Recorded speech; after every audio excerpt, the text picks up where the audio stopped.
With thousands of ETFs to choose from, 1 ETF portfolios, 2 ETF portfolios, and even 3 ETF portfolios and more, it might be complicated and confusing on exactly how many ETFs you should even actually own to invest for retirement, even what percentages to allocate to your portfolio, and even which is best to choose from to make a higher return on your money. But in this video, I'm going to be answering the question of exactly how many ETFs you should buy for long-term investing, ranking the best ETFs for every portfolio category, and even percentage allocations to make your investing life easy and to create the perfect investment portfolio strategy that fits your goals and needs. Now, without further ado, let's get started. Now, in order to unpack this topic, I'm going to be breaking down the pros and cons of each portfolio investing strategy, like the 1 fund, 2 fund, 3 fund, and even a 4 ETF fund portfolio strategy that I've seen brought up more lately. And by the end of this video, you should have enough information to choose how many ETFs fits your goals and your own strategy. Starting with a 1 ETF portfolio, this investing strategy is simple.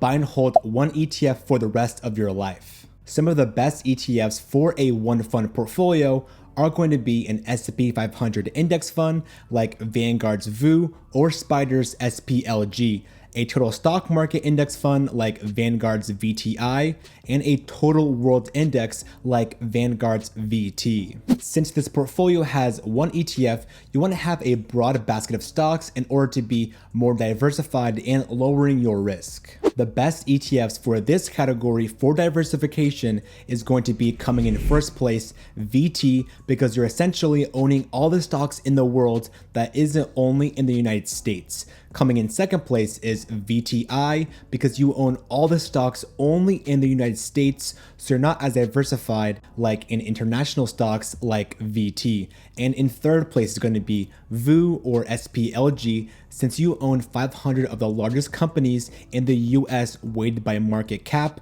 The returns of a 1 ETF portfolio is really strong, as the best ETF for the highest returns will be in first place Vanguard's VOO or SPLG, second place is going to be VTI, and in third place is going to be Vanguard's VT.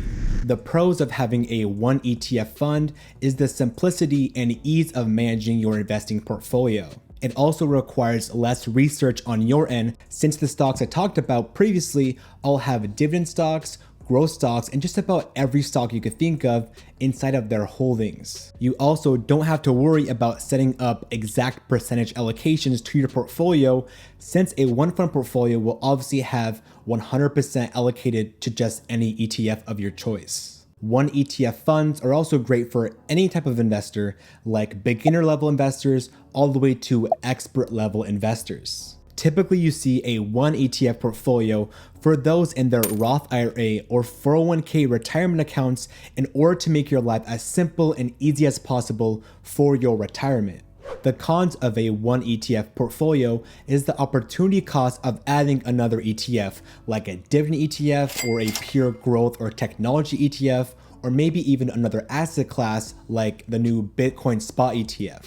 You might give up some returns in the long run by not investing in these highly concentrated specific ETF categories, or maybe even individual stocks, or maybe the index like the S&P 500 will still reign superior as one of the hardest indexes to beat and outperform all these opportunities. Moving on is the 2 ETF portfolio. A 2 ETF portfolio is comprised of, well, you guessed it, 2 ETFs. Some common 2 fund portfolios that I see all the time are dividend focused 2 ETF portfolios, like combining SCHD and DGRO, for example, a growth focused combination of an S&P 500 index fund like Vanguard's VOO, coupled with a growth ETF like VGT, SCHG, QQQM, or VUG. The percentages range from 50% allocated to each ETF in the portfolio, or if you have a preference for an ETF, you could do something like a 60-40 split, 70-30 split, or I've seen 80-20 splits.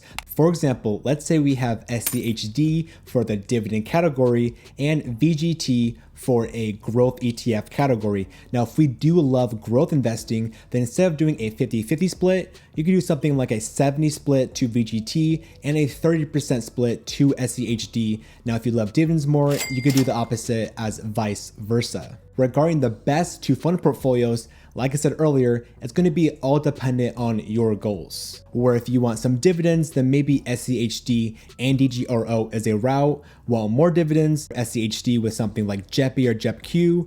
Want growth, then you can look at VU plus the triple Qs is a route, or high tech growth is a nasty Vanguard duo of VGT and VOO, and you get the point.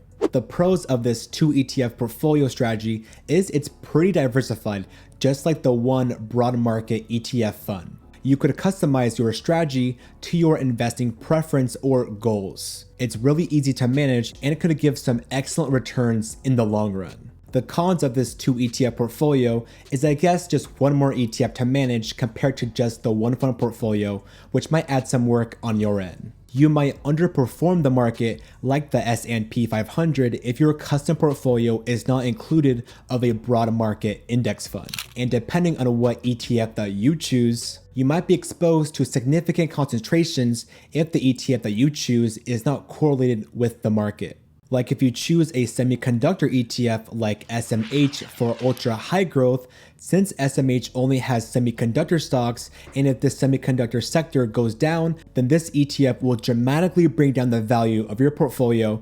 But on the flip side, if it goes up, then you're obviously going to be a happy camper. Now, there's always going to be a risk-reward trade-off if you don't invest in a broad market index fund that is included in your portfolio. So always keep that in mind. The 3 ETF portfolio, one of the more popular investing strategies. Now, a 3 ETF portfolio is going to be comprised of a dividend fund, a growth fund, and then a core ETF category for this 3 ETF portfolio. A typical 3 fund portfolio I see is going to be SCHD or DGRO for dividends, SCHG, VUG, QQQM, FTech or VGT for the growth category, and Vanguard's VU or VTI for the core ETF category. Usually the core ETF will have the highest percentage allocation, like 60%, followed by growth at say 25%, and then dividends at 15%. For example, I made a video breaking down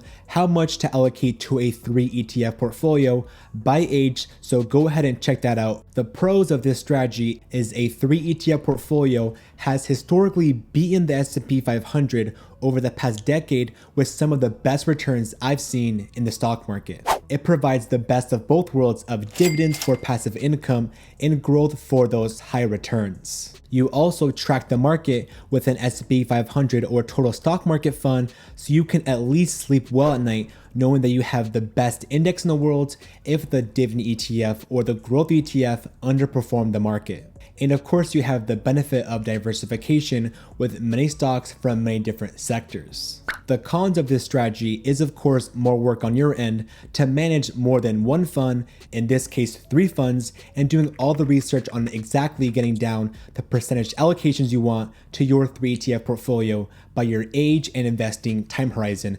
But I made a video on that like I just said. I'd say a 3 fund portfolio is going to be more of a hassle and complex investing strategy to just go in and manually buy more than one fund, in this case 3 funds, at different times at different prices, which will require more work on your end. But if that's okay because you do have higher returns in the long run, potentially, if this 3 ETF portfolio does continue to provide high returns in the long run. With the growth ETF category as usually the second highest weighting, this does expose you to a heightened level of volatility, as growth stocks are going to be super volatile compared to their dividend counterparts. Lastly, a 4 ETF portfolio is just adding another ETF onto your 3 ETF portfolio that isn't going to be dividends, growth, or just a core ETF category like something like Bitcoin or Ethereum, or maybe even a specific sector like a semiconductor sector or SMH ETF.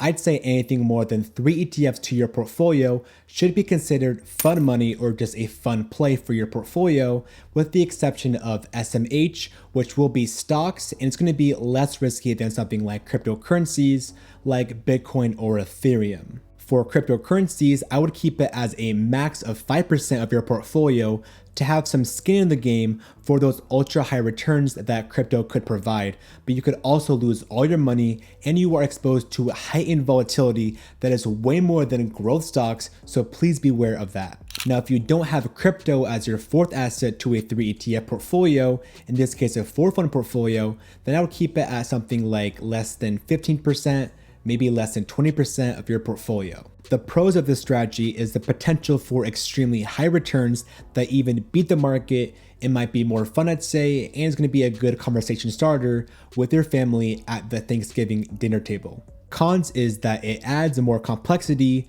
typically has higher expense ratios for a specific sector ETF or asset class. It's going to be more volatile depending on the asset class or sector ETF, and it's just going to be more work on your end to do all the nitty gritty and research, etc. Shout out our supporters of my Gold VIP membership investing group, LB Lifts, Ruzzy PKPR, Wesley, Coding Penguin, Ben, Andrew, and Mark K. And on your right is their top 3 favorite ETFs and stocks. Check out the join button or the link in the description of this video to join and check out my private investing group. That about wraps it up for this video, guys, on how many ETFs you should actually own for your investment portfolio. Now, if you guys like this video, please give it a like because this cute puppy did, and comment down below your ETF investment strategy or even how many ETFs you actually own in your own stock portfolio.